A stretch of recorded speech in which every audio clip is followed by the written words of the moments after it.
বিশাল পরিমাণে একটা সংখ্যা মুসলমান রয়েছে, কিন্তু মুসলমানদের আজকে এই অধপতন কেন? মুসলমানরা তা অতটা শক্তিশালী অবস্থানে থাকতে পারছে না কেন? ঐক্য ধরে রাখতে পারছে না কেন? আপনাকে আমি বলি শুধুমাত্র একটা কারণ, আর কোনো কারণ নয়।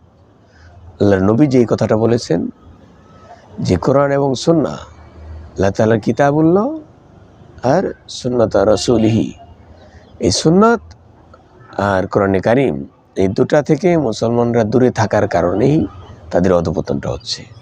আমরা যদি একটা বিষয়টাকে আমরা ইনশাআল্লাহ ওভারকাম করতে পারি, যে আল্লাহ তাআলার কোরআনে কারিম এবং নবীজির সুন্নাহ মোতাবেক জীবনযাপনটা করব, তাহলে আপনি দেখবেন যে মুসলমানদের কেউ অধপতনের দিকে নিয়ে যেতে পারবে না, কোনোভাবেই পারবে না।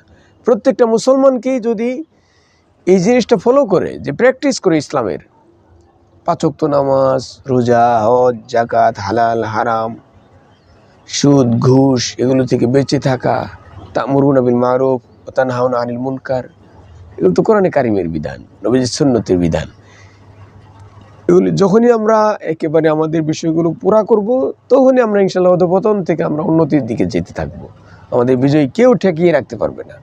আমরা অমুসলিমদের শত্রু নই, আমরা তাদের বন্ধু হতে চাই, আমরা তাদেরকে ইসলামের দিকে নিয়ে আসতে চাই, আমরা তাদের কল্যাণকামী, আমরা তাদের জাহান্নাম থেকে বাঁচিয়ে রেখে জান্নাতে নিতে চাই। চিন্তা করেন, একটা মুসলমান কি পরিমাণ চিন্তা করে অমুসলিমদের নিয়ে, যতটা তার নিজের ভাইকে নিয়ে চিন্তা করে, তার চেয়ে বেশি অমুসলিমদের নিয়ে চিন্তা করে যে তাদের কিভাবে কল্যাণ করা যাবে, তাদের কিভাবে ভালো করা যাবে। তাহলে মুসলমান মায়ের খাবে কেন বলেন? মুসলমান তো মায়ের খাওয়ার প্রশ্নই আসে না।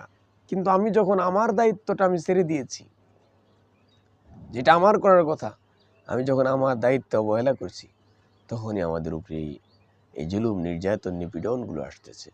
আমাকে আত্মসমালোচনা করতে হবে, আমাকে আত্মসমালোচনা করতেই হবে আমাকে, যে আমরা কি পরিমাণ নিজেদের দায়িত্ব আমরা ফাঁকি দিচ্ছি।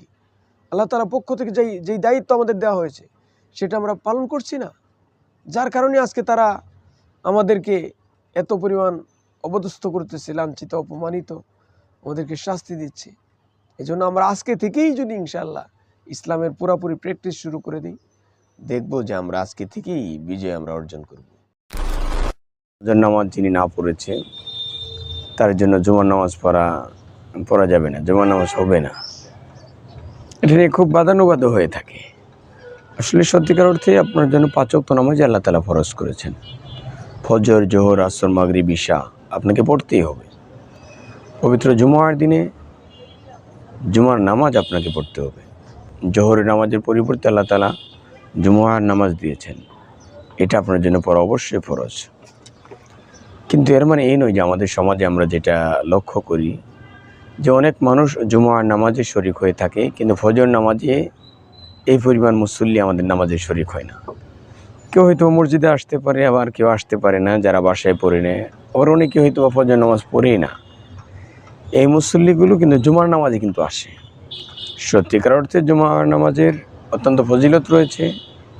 জুমার নামাজ অবশ্যই ফরজ, এখানে কোনো সন্দেহ নেই। ফজরের নামাজও ফরজ, এখানেও কোনো সন্দেহ নেই। ফজর নামাজও আপনাকে পড়তে হবে, জুমার নামাজও পড়তে হবে। এর মানে এই নয় যে আপনি জুমার নামাজ পড়লেই হবে, ফজর নামাজ না পড়লে চলবে, বিষয়টা এমন নয়। ফজর নামাজও আপনার উপরে ফরজ, জুমার নামাজও ফরজ। ফজর নামাজ যদি আপনি ছেড়ে দেন, তাহলে আপনি কবিরা গুনাহ করলেন, জুমার নামাজ ছেড়ে দিলেও কবিরা গুনাহ করলেন।